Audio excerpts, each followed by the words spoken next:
Dans ce deuxième podcast, je me propose de vous parler de l'une de celles qui ont accompagné Freud dans sa découverte de la psychanalyse au temps des études sur l'hystérie. Après avoir minutieusement décrit avec Breuer l'histoire des symptômes d'Anao et sa guérison par les simples pouvoirs de la parole, c'est peut-être à propos de Madame Emmy von N que Freud évoque le mieux la dimension romanesque de toutes les premières observations de malades dans ses études sur l'hystérie. Il ne s'agit pas encore d'analysant, car il les traite encore sous hypnose et avec des bains froids et des massages. Mais on peut déjà y découvrir pourquoi les observations de Freud se lisent encore de nos jours comme des romans et ne portent pas, pour ainsi dire, cette marque de sérieux propre aux écrits des savants. Il n'y a à cela rien de surprenant, puisque c'est toujours dans leurs petites histoires de famille que se trouvent cachées, pour les analysants, les causes de leurs symptômes. Donc Madame Emmy von N, comme nous le raconte Freud, est une châtelaine. Elle a des terres et des biens. Elle a épousé très jeune un homme beaucoup plus âgé qu'elle, qui, quelques années après, meurt brutalement. C'est là que le roman à l'eau de rose se transforme en roman policier. La mort de son mari n'est suivie que de tourments et de tracas.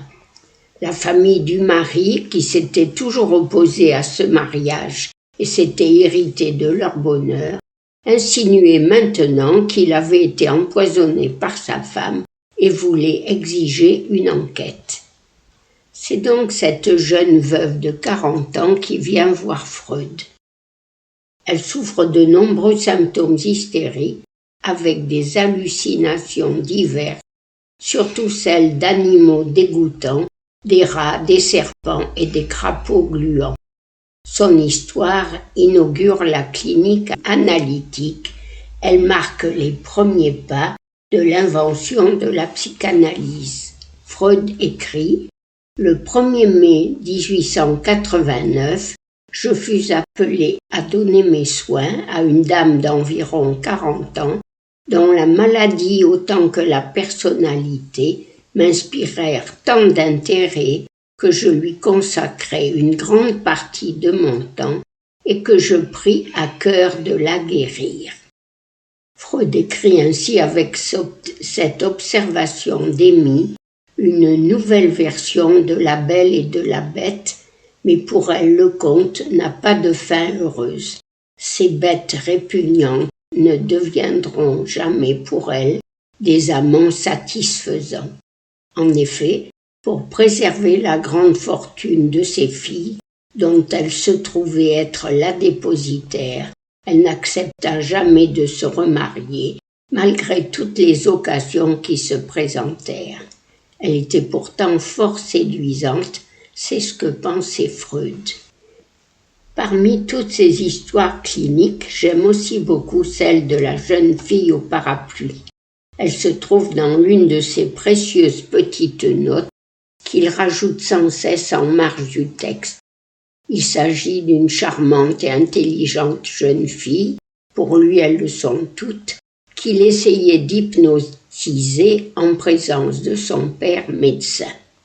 Il raconte dans cette très courte anecdote que cette jeune fille marchait à tout petits pas, très courbée et titubée comme si elle avait été atteinte d'une maladie neurologique à localisation cérébelleuse.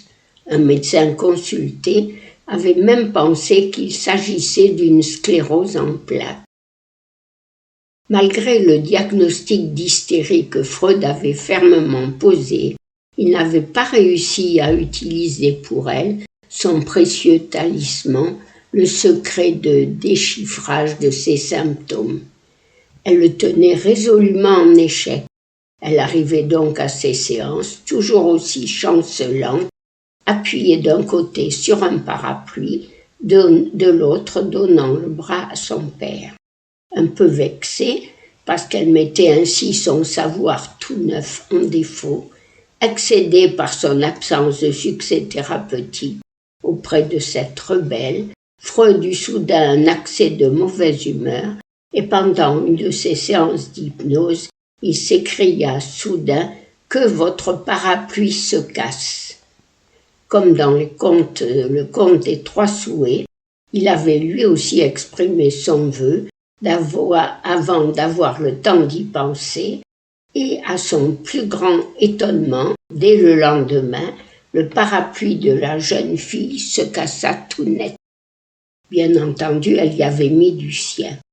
J'ignore, commente Freud, comment je fus assez bête pour tenter de suggestionner un parapluie.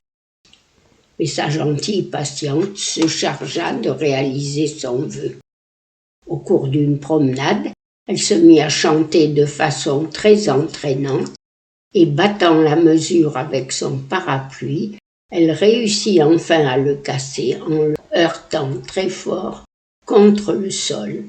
Cependant, à la grande déception de Freud, elle continuait à chanceler de plus belle et surtout ne lui révélait toujours pas, sous hypnose, les raisons et les mécanismes de ses symptômes hystériques.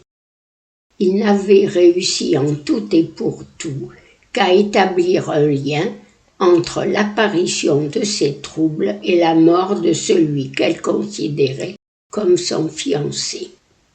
Un jour, cependant, il finit par lui arracher une seule indication, mais qui fut en quelque sorte fatale au traitement. À peine eut-elle prononcé un mot, mais nous ne saurons pas lequel, elle se tut, et son père, assis derrière elle, se mit à sangloter amèrement. Je n'insistai pas davantage, et je ne revis jamais la malade, nous dit Freud. Nous ne saurons donc jamais ce qu'il avait découvert des turpitudes ou des faiblesses de ce père, mais l'important, c'est ce point de butée qu'il rencontre pour la première fois. Nous tombons donc là, de façon inattendue et même abrupte, sur la question du trauma. La séduction par le père était en effet pour Freud, à ce moment-là, le poteau rose du sexuel et de l'hystérie. Cependant, toujours retrouvé au travers de son œuvre, Freud n'a jamais abandonné ce terme du trauma, même si celui de la séduction est ensuite relayé par le fantasme. Mais en ce point inaugural de la découverte de la psychanalyse, on peut souligner le fait que chaque névrose s'organise autour de ce traumatisme psychique, comme une perle autour de son petit grain de sable. À ce petit grain de sable, Freud, au cours des années, donnera différents noms, celui de scène primitive ou encore de découverte de la castration de la mère. Lacan, ce même trauma, le baptisera réel. Il adjoindra aux deux autres registres de l'imaginaire et du symbolique, en les nouant ensemble par le symptôme, quand il avait découvert que le nœud broméen lui permettait de rendre compte de la clinique analytique. Il avait aussi le projet de les faire tenir ensemble par l'inhibition et l'angoisse, mais ce projet n'a pas vu le jour. Tout ceci se passait bien longtemps après ses débuts de la découverte freudienne.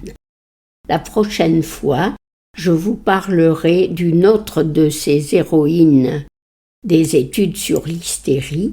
Freud l'appelait son seul maître hystérie. C'est en effet elle qui lui donna le secret de fabrication du symptôme hystérique.